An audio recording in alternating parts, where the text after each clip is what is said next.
province du Québec sélectionne tous ses immigrants économiques.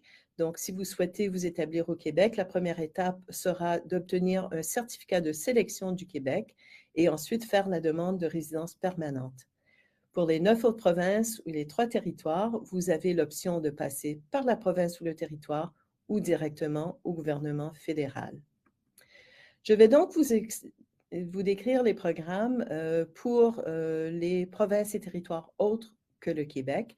La plupart des demandes passant par le système qu'on appelle Entrée Express.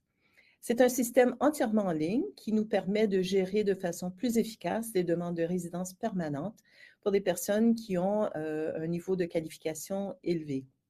Ça s'applique donc aux 9 provinces et 3 territoires autres que le Québec et couvre différents programmes. À la base, 3 programmes sont gérés dans le cadre d'Entrée Express, le programme des travailleurs qualifiés fédéral, le programme des travailleurs des métiers spécialisés fédéral et la catégorie de l'expérience canadienne. En plus, les provinces et territoires peuvent recruter des candidats à partir du bassin Entrée Express, que j'expliquerai dans un instant, et les intégrer dans leur programme des candidats des provinces. En quelques étapes, donc, à vous de vérifier si vous êtes éligible pour un des programmes concernés. Si oui, soumettre votre profil pour être placé dans un bassin de candidats et attendre de recevoir une invitation à faire la demande de résidence permanente. Pour déterminer si vous êtes admissible, il y a un outil en ligne qui vous permet de répondre à une série de questions. C'est une évaluation sur différents facteurs, notamment l'âge, le niveau d'études, votre expérience professionnelle, vos compétences linguistiques en anglais et ou en français. Si vous n'avez pas encore passé le test de langue, vous allez utiliser un autre outil qui vous permet de faire un calcul quand même des points que vous pourriez obtenir, mais avec une auto-évaluation à ce moment-là. Avant de créer votre profil, il faudra bien sûr passer les tests de langue approuvés. Pour le premier programme concerné, donc le programme des travailleurs qualifiés fédéral, il faut au minimum 1 année d'expérience de travail acquise n'importe où au monde, une année continue, rémunérée, et il faut avoir accompli les tâches associées à la profession, telle qu'elle est décrite dans notre classification nationale des professions, la CNP. Il y a 6 critères de sélection et il faut qu'il s'agisse d'une expérience de travail qualifiée. Les catégories FAIR 0, 1, 2 ou 3 selon la classification nationale des professions. En résumé, donc, les FAIR tiennent compte de la formation, des études, de l'expérience et des responsabilités, avec, dans certains cas, des critères minimums de durée d'études ou de type de diplôme obtenu, et aussi des exigences en termes de responsabilité du poste. Vous avez à l'écran quelques exemples. Gardez à l'esprit que pour Entrée Express, il faut avoir de l'expérience déjà dans une des catégories FAIR 0, 1, 2 ou 3. Donc, pour continuer avec le programme des travailleurs qualifiés, comme je disais, il faut au moins 1 année d'expérience à l'étranger. Il faut aussi faire évaluer votre diplôme. Il faut au minimum des études secondaires, mais de préférence des études plus poussées pour avoir plus de points. Le minimum requis pour les compétences linguistiques dans l'une des langues officielles du Canada est un niveau 7 selon la norme canadienne des compétences linguistiques. Un niveau 7, c'est intermédiaire avancé, donc une bonne maîtrise, soit en français, soit en anglais. Il y aura aussi des points accordés pour l'âge, des points supplémentaires si un emploi vous attend au Canada, et des points pour ce qu'on appelle la capacité d'adaptation. Ça peut être, par exemple, une expérience de travail préalable au Canada ou bien des études au Canada. Voici le nombre de points qu'il faut maximal possible. Il faut obtenir au moins 67 points pour passer à la prochaine étape, donc pour être éligible à Entrée Express dans le programme des travailleurs qualifiés. Vous aurez la possibilité de revoir cette présentation. Elle restera disponible dans l'auditorium ou sur notre page Facebook. Donc, vous pourrez revoir tranquillement les différents points pour les compétences et vous les avez aussi, bien sûr, sur le site canada.ca/immigration dans la partie Entrée Express.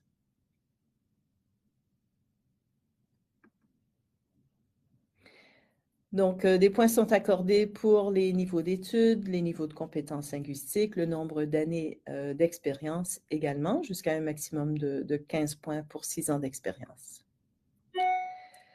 Pour l'âge, une question qu'on nous pose souvent, est-ce qu'il y a un âge limite? Techniquement, non, mais comme vous verrez, on commence à perdre des points quand on avance en âge. Donc, il faudrait peut-être que ça soit compensé par plus de points pour d'autres facteurs. Mais techniquement, il n'y a pas d'âge limite pour immigrer au Canada sous entrée express. Pour être considéré un emploi réservé, il faut avoir une offre d'emploi qui est récente, toujours dans un poste qualifié.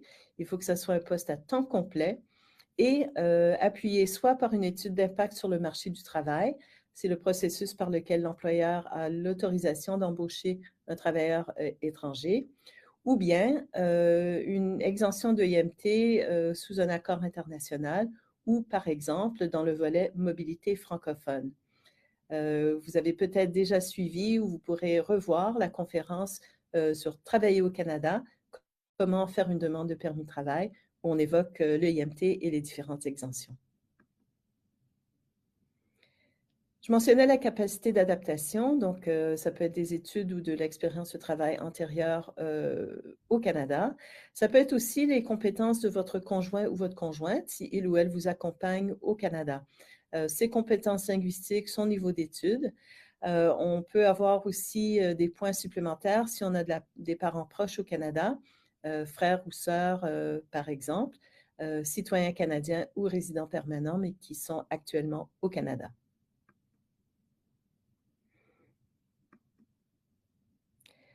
Le deuxième programme concerné, c'est le programme des travailleurs des métiers spécialisés.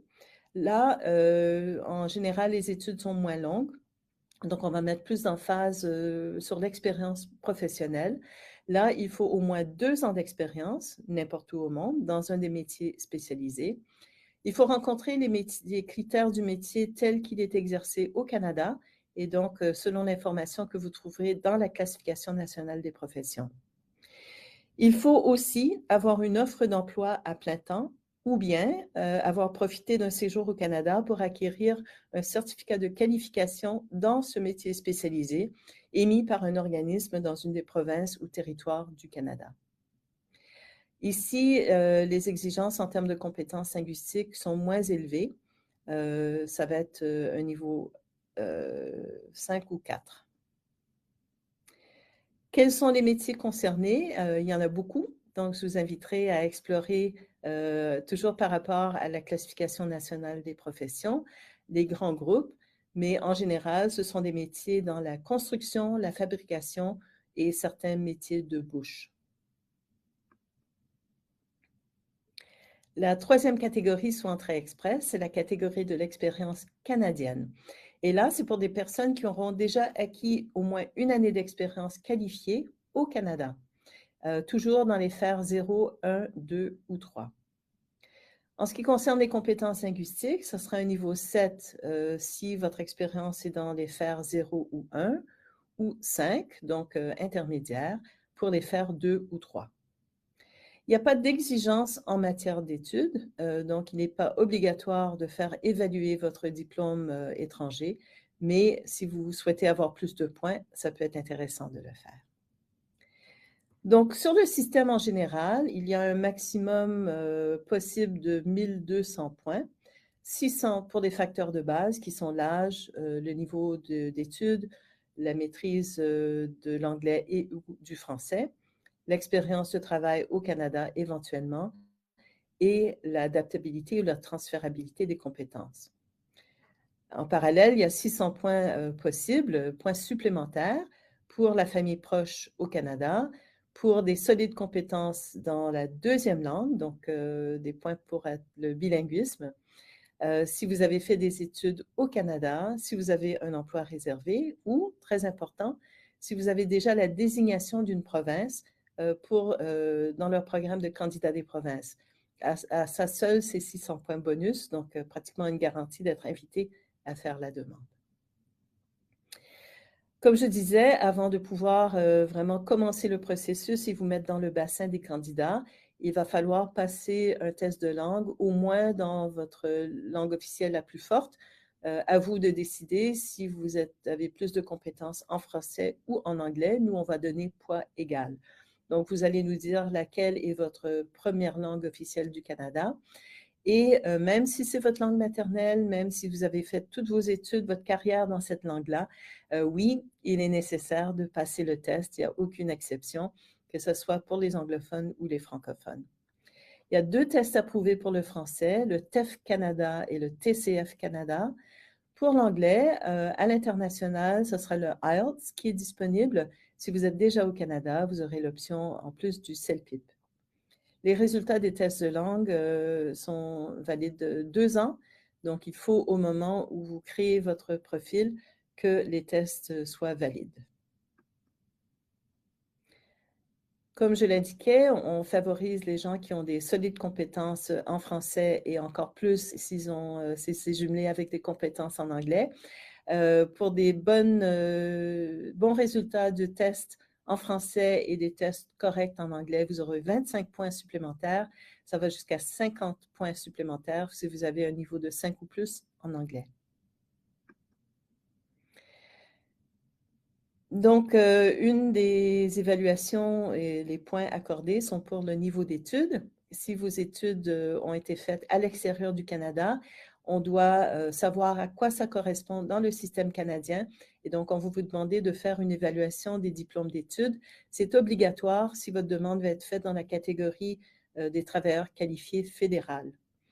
Et donc, c'est pour voir à quoi ça correspond, comme je disais, pour qu'on vous accorde le maximum de points auxquels vous avez droit.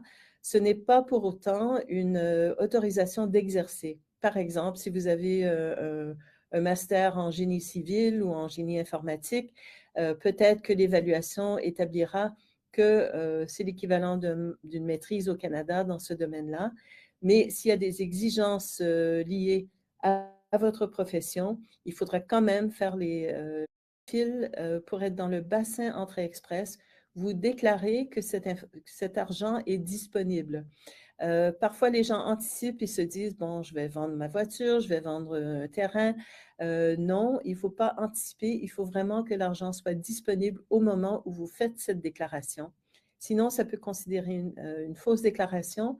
Ça peut entraîner non seulement un refus de votre demande, mais une interdiction de territoire pendant 5 ans.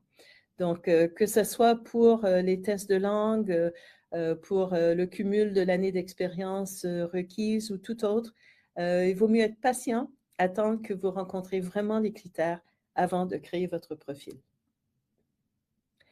En résumé, donc, le processus pour Entrée Express, vérifier votre expérience, votre éligibilité, votre admissibilité à un des programmes concernés, obtenir l'évaluation de vos études, donc de votre diplôme étranger, passer les tests de langue et assurez-vous d'avoir les fonds d'établissement disponibles. Ça vous permet donc de remplir en ligne le profil Entrée Express en créant un compte sur l'interface avec IRCC. Vous aurez besoin de différentes choses, votre passeport, les résultats des tests, les résultats de l'évaluation du diplôme, la preuve d'expérience, la preuve de fonds, si c'est applicable, la désignation de la province et l'offre d'emploi. Ça vous place dans un bassin de candidats et régulièrement, il y a des rondes d'invitation. Ça peut être intéressant de voir quels ont été les résultats des dernières rondes. Comme vous voyez, il y a eu beaucoup d'invitations envoyées en ce début d'année. Le Canada, comme vous savez probablement, a des objectifs très ambitieux en termes de nombre de personnes qu'on veut accueillir et ça augmente d'année en année. Certaines rondes d'invitation sont pour tous les programmes, d'autres peuvent être spécifiques aux candidats des provinces. Pour le moment, du moins, c'est sur la base du nombre de points. Il y a discussion de peut-être l'étendre pour pouvoir faire des rondes d'invitation sur la base de professions qui sont particulièrement en demande ou, par exemple, sur la base de compétences en français. Donc, toujours important de se tenir à jour. Je vous invite à consulter régulièrement le site canada.ca/immigration pour les mises à jour et aussi, bien sûr, de nous suivre sur les réseaux sociaux pour les annonces importantes.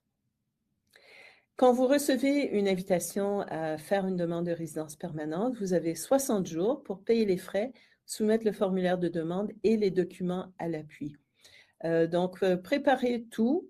S'il y a un retard à obtenir le certificat de police, il faut au moins présenter la preuve que vous en avez fait la demande dans le délai. Si vous n'avez pas répondu dans les 60 jours, on considère que vous n'allez pas de l'avant et vous ne serez plus dans le bassin des candidats. Donc, comme je l'indiquais, la sélection des candidats pour les rondes d'invitation est sur la base des points. Il peut être intéressant que votre conjoint, votre conjointe passe aussi les tests de langue, fasse évaluer son diplôme.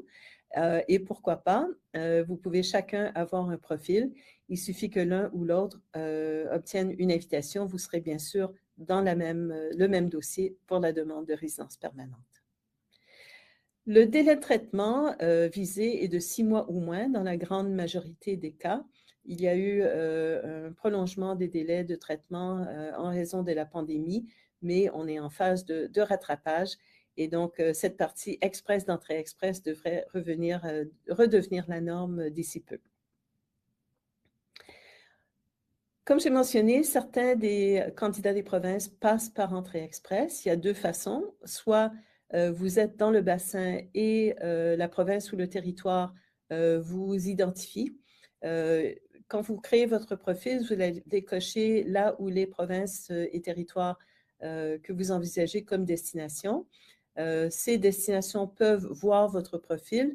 Ils n'ont pas de détails personnels, mais ils peuvent voir qu'il y a quelqu'un avec un certain nombre d'années d'expérience dans telle profession, vos compétences linguistiques, le niveau d'études, et pourraient vous contacter en vue de faire une demande de nomination.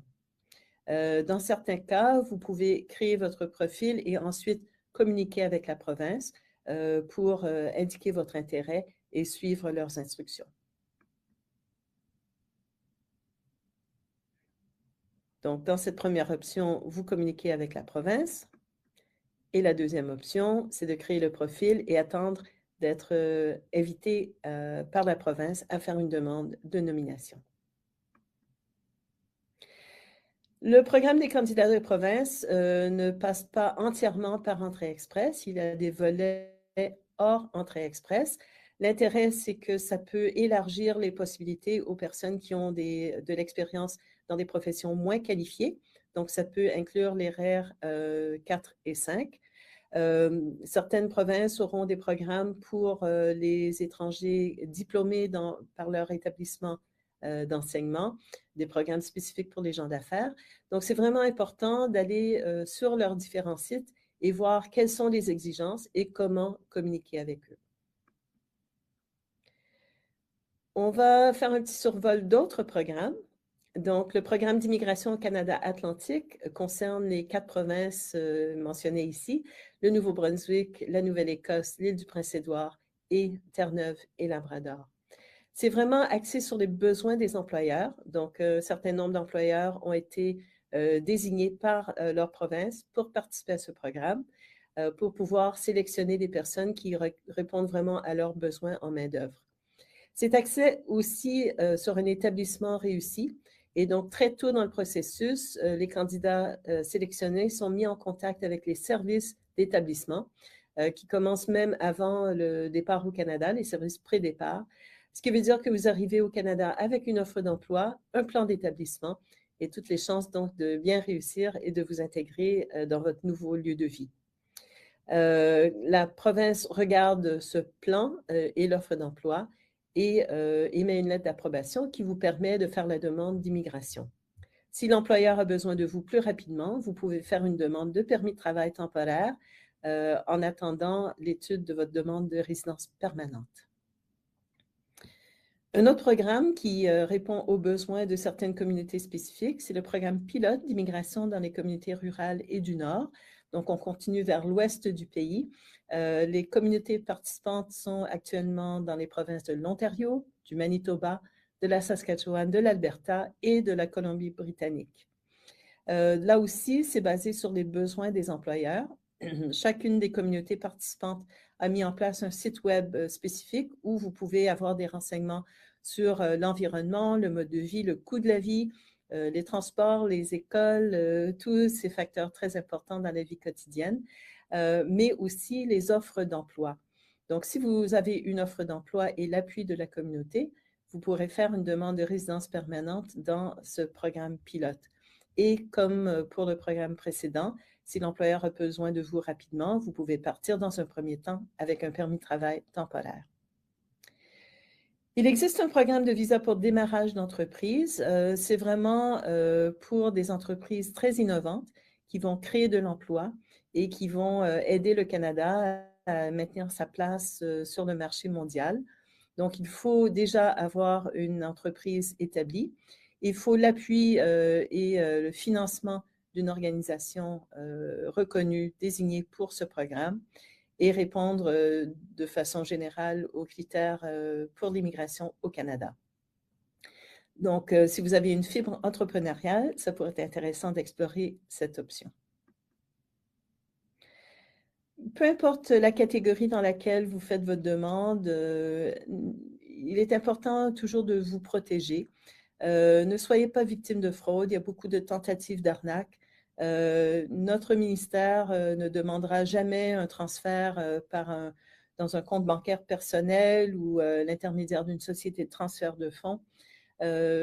Informez-vous, consultez la page qui vous parle des signaux d'alarme.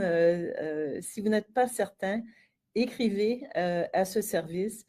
Si vous décidez de faire appel à un représentant, assurez-vous que c'est quelqu'un qui est autorisé à vous représenter, un membre du barreau ou de la Chambre des notaires au Québec, membre du barreau dans toutes les autres provinces et territoires, ou bien un consultant agréé qui a dû passer des tests pour pouvoir nous assurer qu'il connaît bien la loi sur l'immigration, qu'il pourra vraiment vous accompagner. Ce n'est absolument pas nécessaire de se faire représenter. Toutes les demandes sont étudiées de la même façon. Il n'y a pas de priorité ou d'avis favorable parce qu'il y a un représentant. Et tous les efforts sont faits pour que vous ayez toute l'information disponible en ligne gratuitement. Pour chaque formulaire de demande, chaque rubrique a un petit champ qui explique exactement ce qui est visé par la question. Et vous avez tous les renseignements pour mener à bien vous-même votre projet. La fraude, c'est malheureusement aussi de la part des candidats parfois. Et des fois, c'est par bonne intention, mais comme je disais, même anticiper une information, j'aurai les fonds, j'aurai l'expérience. Non, c'est une fausse déclaration si ce n'est pas exact au jour où vous faites la déclaration en ligne. Donc, on pourrait refuser votre demande, on pourrait refuser l'entrée au Canada. Si vous êtes au Canada, on découvre que c'était sous de fausses déclarations, vous pourrez être expulsé et ça peut entraîner une interdiction de territoire jusqu'à 5 ans. Donc, les ressources officielles, canada.ca/immigration, le site d'IRCC. Et comme je l'indiquais, les programmes peuvent évoluer, il peut y en avoir des nouveaux, les critères peuvent évoluer. Donc, au moment où vous êtes prêt à prendre le prochain pas dans votre projet, assurez-vous de bien consulter l'information à jour. Pour tous les renseignements sur les carrières au Canada, Guichet Emploi est la source officielle, c'est le portail de l'emploi du gouvernement du Canada. Vous avez aussi des présences importantes sur les réseaux sociaux, sur Facebook, Twitter, YouTube aussi.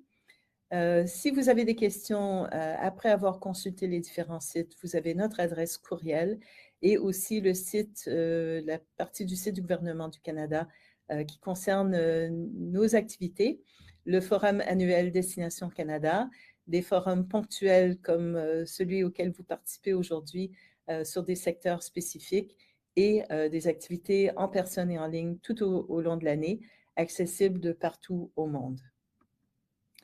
On va passer maintenant à la période de questions. Merci déjà de votre attention et de votre intérêt pour le Canada.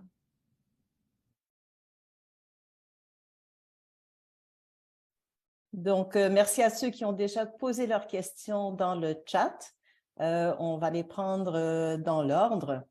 Donc, tout d'abord, Malek, qui nous dit qu'il est dans le secteur de l'informatique appliquée à la gestion et qu'il a déjà soumis un dossier Entrée Express, donc créé un dossier Entrée Express qui est maintenant sous étude par les autorités canadiennes. Il demande si trouver un emploi augmenterait son score et faciliterait le processus d'immigration. Donc, ce n'est pas très clair dans la question si vous êtes encore dans le bassin Entrée Express. Si c'est le cas, oui, si vous obtenez une offre d'emploi et c'est considéré valide, donc il faut que ça rencontre plusieurs exigences, une offre d'emploi récente, qualifiée, etc. Ça peut vous donner des points bonus et faire en sorte que vous seriez invité à faire la demande de résidence permanente. Si votre demande est déjà en cours, ça n'aura aucune incidence. Simplement, vous auriez le choix, si vous souhaitez partir plus rapidement, de faire une demande de permis de travail pour commencer avec un statut temporaire en attendant que la demande de résidence permanente soit finalisée. Si le dossier est en cours et vous obtenez une offre d'emploi, vous pouvez joindre une copie à un message que vous enverrez par le formulaire web pour communiquer avec l'IRCC et ils pourront vous informer de la démarche à suivre. Prochaine question de la part de Joseph. À quel moment faut-il avoir la preuve de fonds? Si c'est pour une demande Entrée Express, il faut déjà avoir les fonds disponibles et accessibles et pas un prêt non grevé de dette, c'est la phrase officielle dans la législation, au moment où vous créez le profil. Et bien sûr, à tout moment, vous pourriez être invité à faire la demande et là, il faut vraiment la preuve de fonds concrète. Et jusqu'au moment où vous arrivez au Canada, il faut à tout moment pouvoir démontrer que l'argent est à vous et qu'il est disponible pour votre établissement au Canada. Thomas demande si on peut soumettre en même temps un profil via Arima pour la résidence permanente au Québec et Entrée Express pour une province ou un territoire autre que le Québec.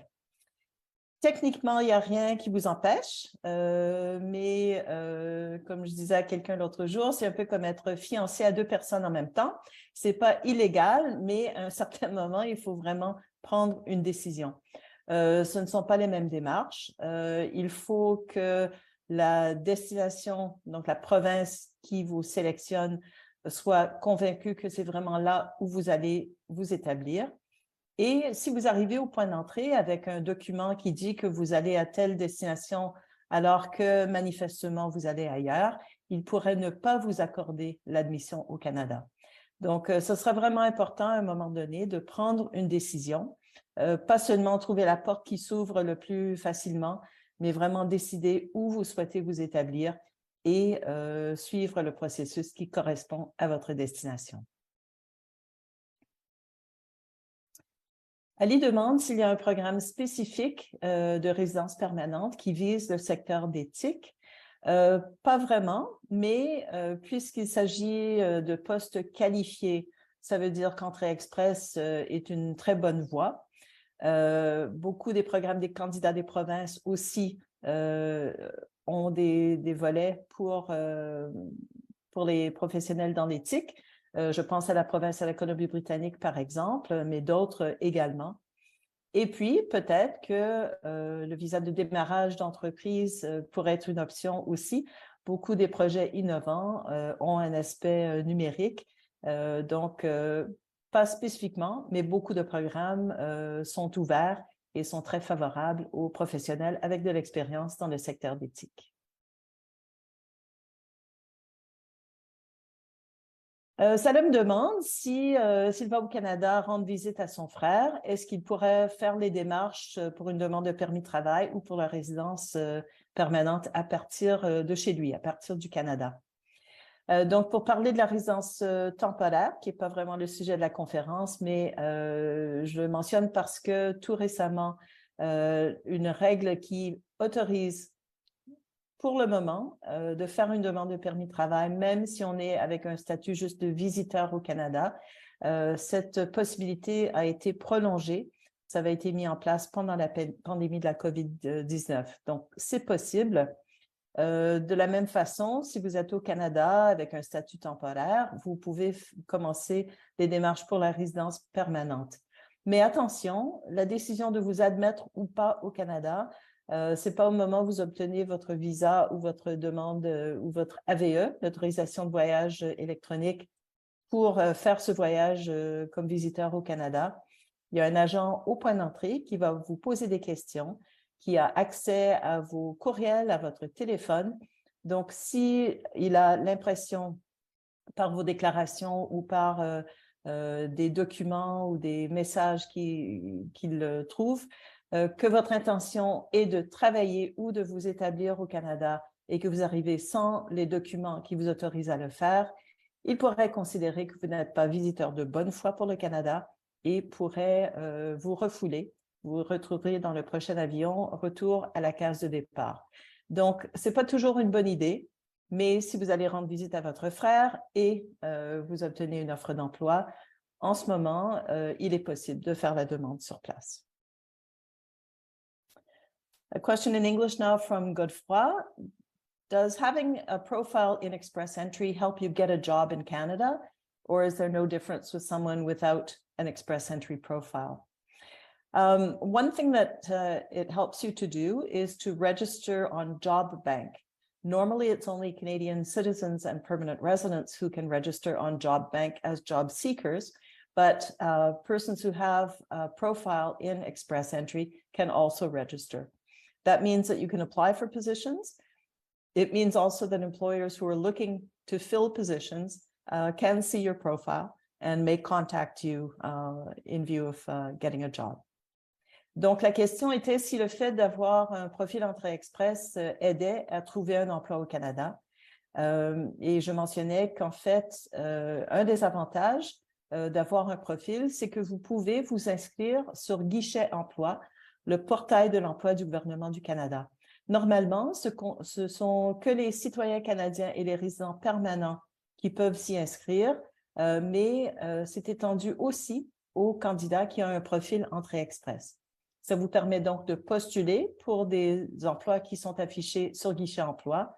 Et ça permet aussi aux employeurs canadiens qui sont à la recherche de candidats pour combler des postes de voir ces profils-là et éventuellement vous contacter.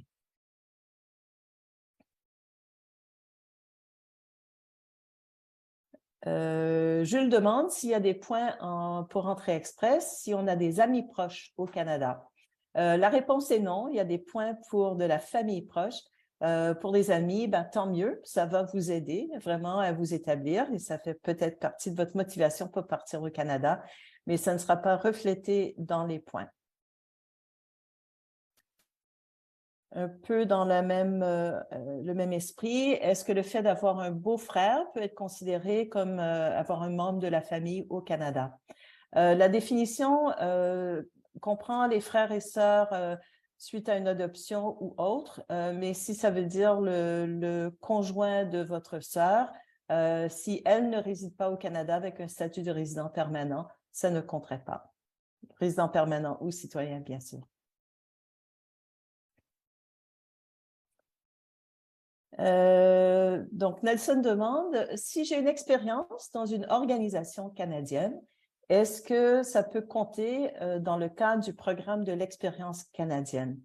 La réponse est non. Il faut vraiment que ce soit une expérience d'au moins 1 an au Canada pour être éligible à la catégorie de l'expérience canadienne. Cela dit, pour un employeur potentiel au Canada, le fait d'avoir déjà une expérience dans une ambiance de travail, une mentalité canadienne, ça peut être un plus. Donc, ça peut être vraiment un facteur positif pour votre établissement au Canada, mais ça ne sera pas reflété dans les démarches, dans le processus d'immigration. Ça ne vous rendrait pas admissible pour la catégorie de l'expérience canadienne. Daniel aimerait savoir la fréquence des tirages, donc les rondes d'invitation, que ce soit pour le programme des travailleurs qualifiés ou les rondes où il n'y a aucun programme spécifié. Le rythme qui existait avant la COVID était à peu près une fois par semaine. Il y a différents facteurs qui entrent en ligne de compte. Le Canada, vous savez peut-être, a des cibles très ambitieuses. On espère attirer jusqu'à 500 000 nouveaux résidents permanents chaque année d'ici quelques années. Donc, il y aura de plus en plus de personnes invitées à faire les demandes par le biais d'entrée express. En même temps, on n'a aucun intérêt de créer une longue file de dossiers en traitement si on n'a pas les ressources pour les mener à bien, pour prendre des décisions dans les délais espérés. Comme je mentionnais, la partie express d'entrée express, c'est d'arriver à traiter la majorité des demandes dans 6 mois ou moins. Donc, en décidant de la fréquence des tirages, du nombre de personnes qui seront invitées, c'est aussi en fonction de la capacité de traiter les demandes. Et puis, il y a des discussions et aussi éventuellement avec les provinces pour leur capacité d'absorber, d'accueillir correctement de nouveaux arrivants. Donc, plein de facteurs qui entrent en ligne de compte, mais il y a un endroit où vous pouvez suivre. Vous pouvez aussi vous inscrire pour recevoir des petites alertes quand il y a des nouvelles sur Entrée Express. Et donc, il y a un tableau qui montre toutes les dernières rondes d'invitation, combien de personnes, dans quelle catégorie et quelle était la note la plus basse parmi les personnes invitées à faire la demande. Éric veut savoir si on peut choisir plusieurs provinces lors de la création du profil Entrée Express. Oui, tout à fait. Donc, certaines personnes ont vraiment en tête une destination, peut-être parce qu'ils y ont déjà vécu, ils ont de la famille proche ou autre. Une offre d'emploi, une nomination, là, c'est clair qu'il faut choisir la destination pertinente. Mais sinon, vous pouvez tout à fait cocher l'ensemble des provinces autres que le Québec, ainsi que les 3 territoires. Il n'y a aucun souci. Là où il y a une incidence sur le processus, comme j'expliquais dans la présentation, les provinces, les territoires que vous avez cochés comme destination envisagée, eh bien, les agents d'immigration de ces provinces-là pourraient voir votre profil. Ça pourrait mener à une invitation à soumettre une demande de nomination. Mais à ce moment-là, il va falloir vraiment satisfaire l'agent provincial de votre intention réelle d'y résider. Encore une fois, ce n'est pas juste parce que c'est la porte la plus facile à pousser. Il faut vraiment pouvoir les convaincre que vous avez une réelle intention et donc une connaissance de la destination, une exploration du marché du travail, d'autres facteurs qui pourraient les convaincre que vous êtes sérieux dans votre intention de vous établir chez eux. Tout simplement, ils ont un nombre fixe, un nombre limité de nominations chaque année. Il ne va pas les gaspiller, entre guillemets, sur des personnes qui ne vont pas s'établir chez eux. Régis maintenant écrit « J'aimerais savoir s'il est autorisé pour un candidat déjà dans le bassin d'accepter une offre d'emploi légèrement différente de la classification nationale des professions présentée dans la demande. Par exemple, avoir un profil déjà fait comme développeur en informatique et accepter un poste de chef d'équipe en développement de logiciels, un poste managérial et donc un code CNP différent. C'est une très bonne question. J'ai revu rapidement récemment les critères, donc en quoi consiste une offre d'emploi valide. Il n'est pas dit expressément que ça doit être dans exactement le même code CNP que le profil dans le bassin. Donc, je serais tentée de vous inviter à nous écrire à parisdestination-canada@international.gc.ca pour rappeler cette question et je ferai une recherche plus poussée. Je pense que la solution serait éventuellement de modifier le profil pour déclarer la nouvelle CNP, à condition bien sûr d'avoir déjà une année d'expérience dans ce CNP. L'autre façon de procéder serait de garder les choses un peu indépendantes, de faire une demande de permis de travail temporaire selon l'offre qui vous est proposée par exemple, ça se qualifierait sous mobilité francophone post et hors Québec, et continuer avec le processus entrée express. On est quand même sur une approche de capital humain. On veut être sûr que vous avez au moins une année d'expérience dans un poste qualifié. On sait très bien que les carrières évoluent, il peut y avoir des profils polyvalents où les personnes ont de l'expérience récente dans différents codes CNP. Donc, je suis sûre qu'il y a une solution et je vous invite à nous écrire. Donc, merci pour cette question qui pousse les limites. Merci. Une question de Fatima. Est-ce qu'il y a des groupes ou des forums en ligne qui peuvent m'aider avec les démarches? Ce n'est pas les groupes ou les forums en ligne qui manquent. Hein. Je pense que la plupart d'entre vous ont déjà vu pas mal de discussions au sujet du Canada, au sujet des procédures d'immigration. J'émettrai une mise en garde. Il y a un intérêt, bien sûr, à suivre ça pour voir un petit peu les parcours de vie des différentes personnes, leurs expériences positives, négatives. Ça peut vous aider à prendre des décisions. Mais les démarches d'immigration peuvent évoluer. Quelqu'un qui a fait le processus il y a 5 ans, ça peut être complètement différent. Peut-être qu'ils sont dans un domaine différent. Leur destination peut être différente au sein du Canada. Donc, pour les renseignements sur les démarches, vraiment essentiel de vous reporter au site canada.ca/immigration. L'autre danger des groupes et des forums, c'est que des personnes peuvent essayer de vous contacter, vous proposer des services ou simplement entrer en conversation avec vous pour essayer d'obtenir des renseignements personnels qu'ils vont utiliser à mauvais escient. On le voit sur notre page Facebook, il y a des gens qui ont profité même des diffusions aujourd'hui pour essayer d'attirer des clients, entre guillemets.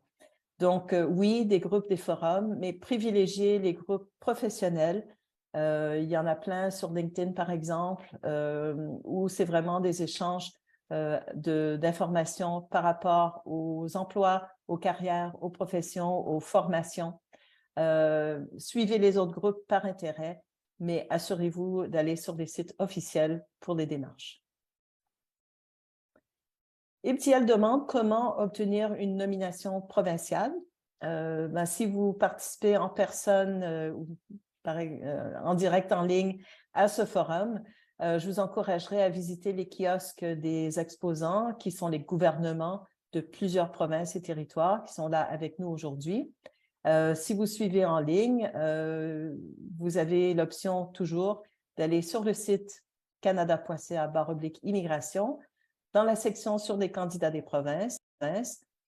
Pour chaque province, pour chaque territoire qui vous intéresse, quels sont leurs critères, quelles sont les démarches et si vous devez les contacter directement ou si la démarche est plutôt de créer le profil Entrée Express et attendre d'être contacté par eux.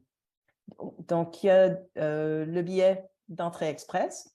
Il y a, dans certains cas, la possibilité de contacter la province directement. Ça va dépendre de votre destination.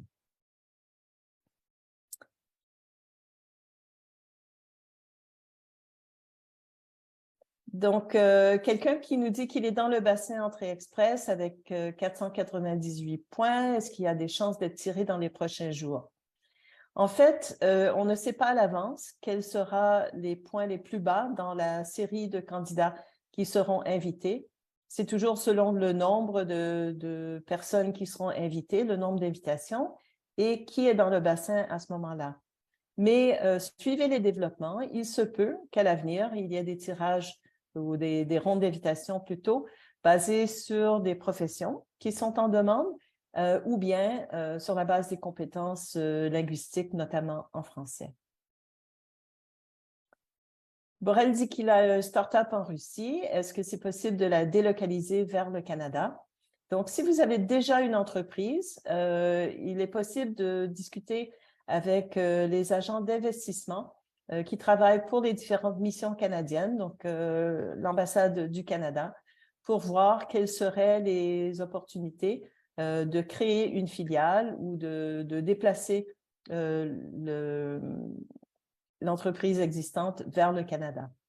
Il est possible aussi, sur la base de cette expérience, d'obtenir le financement d'un des fonds, l'appui d'une des organisations qui participent au programme du visa de démarrage d'entreprise. Donc, ce serait une autre option. Et puis, une option temporaire serait d'obtenir un permis de travail pour entrepreneurs pour pouvoir aller au Canada, mettre en place l'entreprise. Donc, différentes pistes pour ce projet d'entrepreneuriat.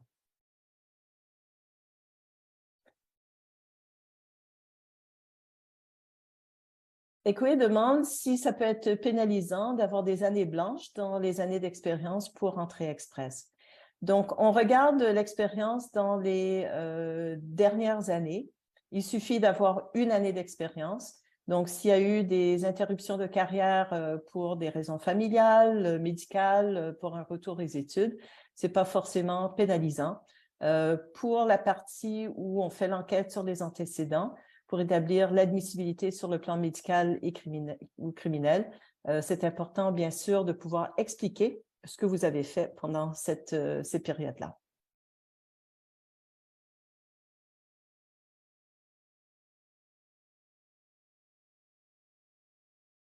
Donc, on est à la fin de notre période de questions. Il y a encore beaucoup de bonnes questions, mais on va devoir s'interrompre ici. Donc, je vous encourage à visiter. Vous avez encore le temps, si vous êtes participant au forum en direct, de visiter les différents kiosques et notamment le kiosque d'Immigration, Réfugiés et Citoyenneté Canada. Toujours la possibilité, bien sûr, de consulter le site web, avoir tous les renseignements à jour. Comme j'expliquais, il y a différents outils pour calculer combien de points vous pourrez obtenir dans différents programmes et décider quelle serait la meilleure voie pour vous. Je vous encourage aussi à nous suivre ou continuer à nous suivre sur les réseaux sociaux et vous abonner à l'infolettre. Vous avez un lien dans le lounge si vous êtes sur le forum ou bien sur la page du gouvernement du Canada dédiée à Destination Canada Forum Mobilité. Vous aurez la possibilité de vous abonner à notre infolettre. Il y a des articles sur les différents programmes. Il y a le calendrier de nos activités, y compris d'autres webconférences en ligne. Et on les met à jour régulièrement dès qu'il y a des nouveautés dans les programmes d'immigration pour le Canada. Merci de votre attention, bonne chance dans vos démarches et à très bientôt.